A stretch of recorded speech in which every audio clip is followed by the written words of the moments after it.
best. Hope for the best. You always got to hope for the best.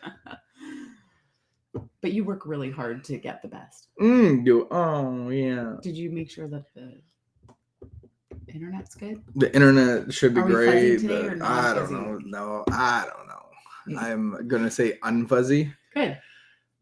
You look all dressed up, ready to go. Thanks. Do you know what today is? Do you? That's I the question. do. Guys, today is our wedding anniversary. Yes. Where two really unhealthy people joined together in holy matrimony. One of them barely showed up. One of them barely showed up. I'm not sure if he was really in his right mind. I don't know if it should have counted. I think sorry, I gave away which one. And but you made it. And here we are. Here we are beyond all odds. I remember telling a friend of mine who is a therapist and just sharing our story, and he just looked at me like we're like unicorns. Like this never happened. So some people, they share like, oh, this is where we had our engagement photos done, and this is where he proposed, and we're like, oh, look, there's the phone booth that you called me from at 4:30 a.m. on the day of our wedding. Yeah, and I think my proposal came more out of like a necessity to save my own butt of like, okay, we got to commit. I'm in trouble. For sure. But there was a ring, so. There was a ring. We did it. There was, yeah. Man, what a mess. But here we are. Imagine. God can do all things.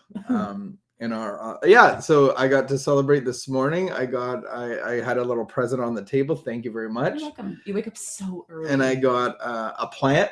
And see your new passion. And I got a plant that's a growy hangy plant. And then I got two little they're not even cactuses, they're air plants. Yes, I got two little air plants. So I'm looking forward to putting them wherever I want. Wherever you want. Wherever I want, because they're mine. They're mine. So congratulations on making it to this far in our journey. I feel we're learning more about marriage and cohesive togetherness and having a spiritual life together than we ever have. Indeed. And so I think I leave a lot of room for improvement is what my life strategy has been.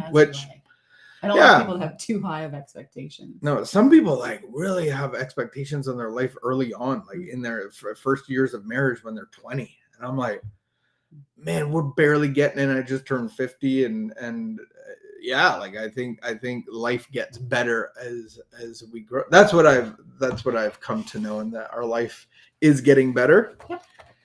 On a daily basis.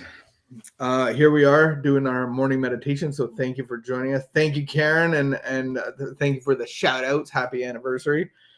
And we used to celebrate a lot more. So today I got a little present. I made you coffee.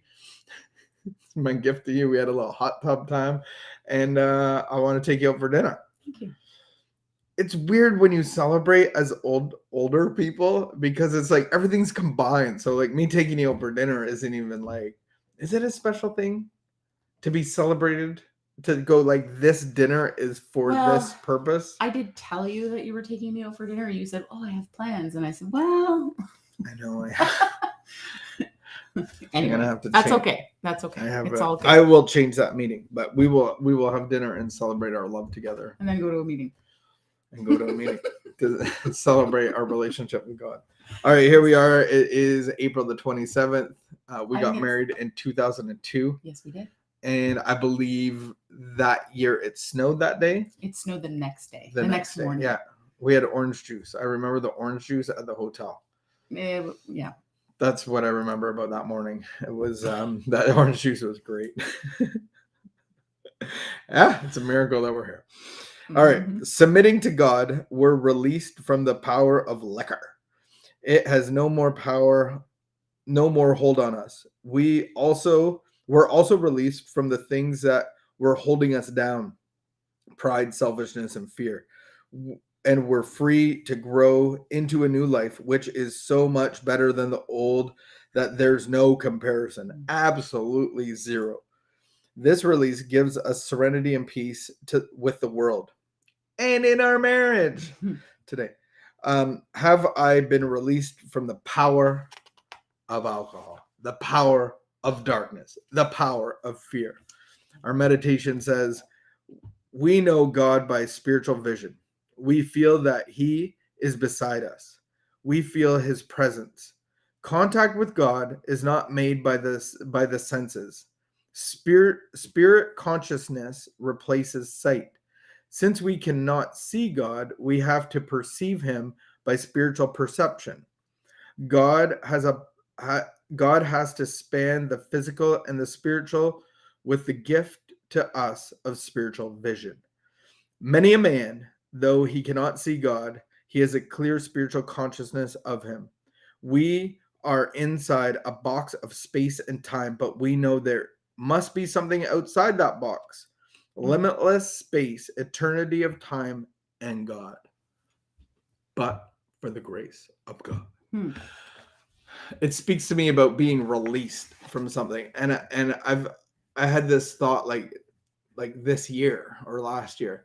And it was like, unbeknownst to maybe some people, I've been locked up a few times, like 4 specifically, amongst other overnight vacations. But every time I went in, I was addicted, and usually I went in intoxicated. And with a very short period of time, the physical leaves and whatever. And I never really thought about it inside. Like I wasn't driven by it. I didn't think about it. But as soon as I was released, like inside, I'm like, okay, I got my life back together. I got some breathing room. I'm feeling better. I'm healthy again. Like, right. Shoot, these were really bad consequences. Yeah, I'm dumb. Like I'm gonna do better when I get out. And as soon as I get out, they give you tickets for the bus. It's very generous. Those don't even exist anymore. I wonder what they do. Yeah, and the 120, like I did Quebec and Ennis. And that bus ride, the 125, I don't know if that still runs, but the 125 literally travels every road in Orleans. So it takes forever. And I get out, and as soon as the gate goes ka-chunk and I'm out, all of a sudden I have a mental obsession of like, I need something other than the air that I'm breathing. And like all of my thinking inside and my plans got crumpled up into a ball, thrown over my shoulder, and I went and continued my addiction right where I left off, which is bizarre. And so I believe that freedom in God and what we're talking about today is being released from prison of the mental obsession. And so I think there's a lot of cleanup room in my experience, like what we're talking about. And that's the spiritual life of growth and continuing to grow in God's spirit and sensing God's spirit. And I like the second part of it is, do we see God not like how we see each other, but can I sense and connect with God on a real level? If I didn't, I would still be unreleased from the prison of the mental obsession. Right. Yeah, I think it's a beautiful thing to have a spiritual experience that shifts something inside of us, and to just like know, oh, this is different. But we still have to walk it out. And I have to connect to the power of God on a daily basis, every day. Like, I think it's like, what I'm going away this weekend. Like, do you think you miss me more than I miss you? That's a trick question. I think that we're not supposed to compare. I don't miss you. Like, this is just, I do not miss you for the first day or two. Okay. But then the second day, I feel like I feel out of sorts. I feel discombobulated. I feel like an emptiness. Like, I miss you at night because we never go to bed separately. That's true. We go to bed at the same time. Pretty much. As I'm getting older, That's true. Sometimes I get home from a meeting at 10 o'clock and you're already in bed. Yeah. Yes. That happens now. I saw a meme that said, when I was young, my bedtime was 9 o'clock. And I just remember like thinking, when I get older, I will have any bedtime that I choose. And it's going to be late. And then it said, it turns out that my bedtime is 9 o'clock. But I miss you. And I think that's a relationship with God, how my relationship with God is. Like Do there I? are sometimes I can go a day or two without, but I think God misses me more than I miss him. And it's like, if I don't connect to God on a daily basis, then I'm missing out on direction and inspiration and a real connection that actually gives me air. And it's like, I remember going without alcohol, and I could typically go without alcohol for a week or two, but I became really needy of that relationship.